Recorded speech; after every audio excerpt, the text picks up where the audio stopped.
तो चलिए देखते हैं हम क्वेश्चन नंबर 2 आयतन का क्या है। यूपी बोर्ड एनसीईआरटी की बुक में जो ऊपर क्वेश्चन चल रहा होगा स्क्रीन पर, एक इंजीनियरिंग के विद्यार्थी रचेल से एक पतली एल्यूमिनियम की शीट का प्रयोग करते हुए एक मॉडल बनाने को कहा गया।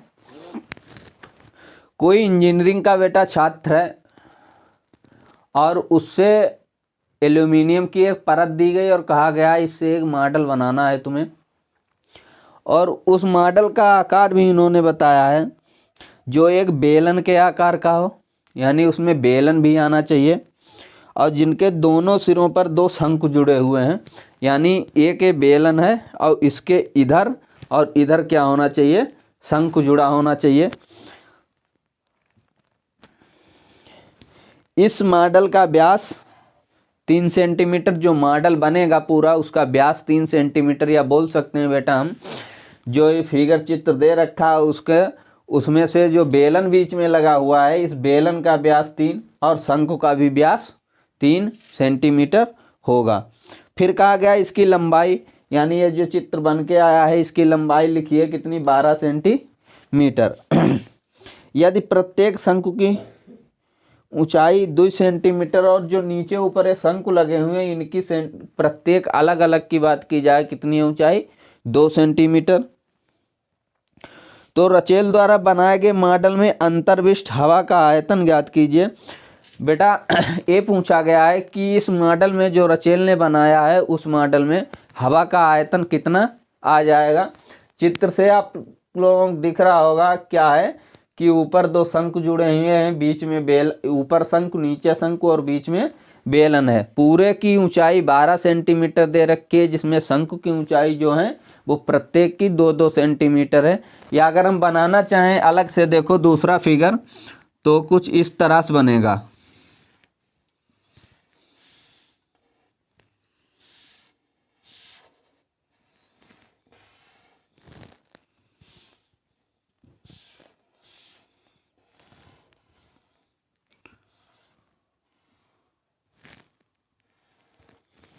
देखो ये बेलन है, उसके दोनों सिरों पर क्या लगे हुए हैं, शंकु लगे हुए हैं। इसकी ये बेटा पूरी ऊंचाई जो इन्होंने दी है वो 12 सेंटीमीटर है, और इसमें से शंकु की ऊंचाई 2 और इधर वाली भी 2, तो 2 और 2 कितनी हो जाएगी, 4, यानी ये 2 और ये 2 4 हो जाएगी।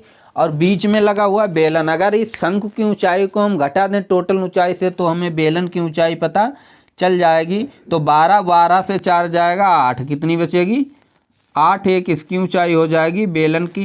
त्रिज्या बेटा व्यास दे रखा है कितना, 3 सेंटीमीटर, तो त्रिज्या उसकी आधी होती है किसके, व्यास की, तो 3/2 सेंटीमीटर प्रत्येक की त्रिज्या हो जाएगी। तो हम देखो लिख लेते हैं, क्या लिखते हैं त्रिज्या सभी समान होंगी, शंकु और बेलन की त्रिज्या बराबर क्या हो जाएगा, जो त्रिज्याएं होंगी वो क्या होंगी, त्रिज्या बराबर हो जाएगा हमारा कितना, व्यास बेटा कितना दे रखा है 3 सेंटीमीटर, और त्रिज्या हमेशा व्यास की आधी होती है, तो व्यास बटा 2, यानी व्यास 3 है बटा 2, ये क्या आ जाएगा, सेंटीमीटर।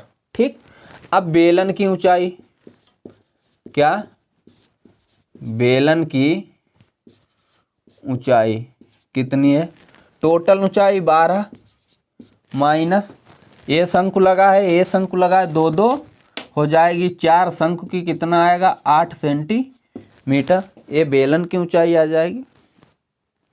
निकालना है पूरे मॉडल का, पूरे मॉडल का आयतन बराबर, देखो क्या हो जाएगा, 1 और 1 2 शंकु लगे हैं तो 2 गुणे शंकु का आयतन प्लस बीच में क्या लगा हुआ है, बेलन, तो बेलन का आयतन 2 गुणे शंकु का आयतन होता है 1/3 पाई r स्क्वायर h, प्लस बेलन का आयतन होता है पाई r²h। ठीक, यहाँ से हम शंकु वाले की ऊंचाई को मान लेते हैं h और बेलन की ऊंचाई स्मॉल h। यहाँ पर दे देंगे स्मॉल h, ऊपर लिख लेंगे शंकु की ऊंचाई, शंकु की ऊंचाई जिसे हम कैपिटल H नाम दे देंगे, कितनी है 2 सेंटीमीटर। ठीक, देखो त्रिज्याएं सबकी समान है, ऊंचाइयां बदली हुई थी। यहाँ से पाई r² कॉमन मिल रहा है तो वो बाहर ले लेंगे, अंदर क्या बचेगा 2/3 h प्लस h, पाई 22/7। r कितना है 3/2 गुणे 3/2, 2/3 h है 2, अब प्लस का h जो आए बेलन का ऊंचाई, बेलन की ऊंचाई कितनी है 8। देखो 2 एकम 2, 11 दूनी 22, 3 तियाँ 9, 11 नेमा 99 बटे 7 दूनी 14। यहाँ पर देखो 2 दूनी 4/3 प्लस 8, यहाँ इसे सॉल्व करेंगे तो 99 बटे 14 गुणे 8 तियाँ 24, 24 और 4 28 बटा 3, 14 एकम 14, 14 दूनी 28, 3 एकम 3, 3 तियाँ 9, 3 तियाँ 9, यानी 33 दूना 66 सेंटीमीटर घात 3।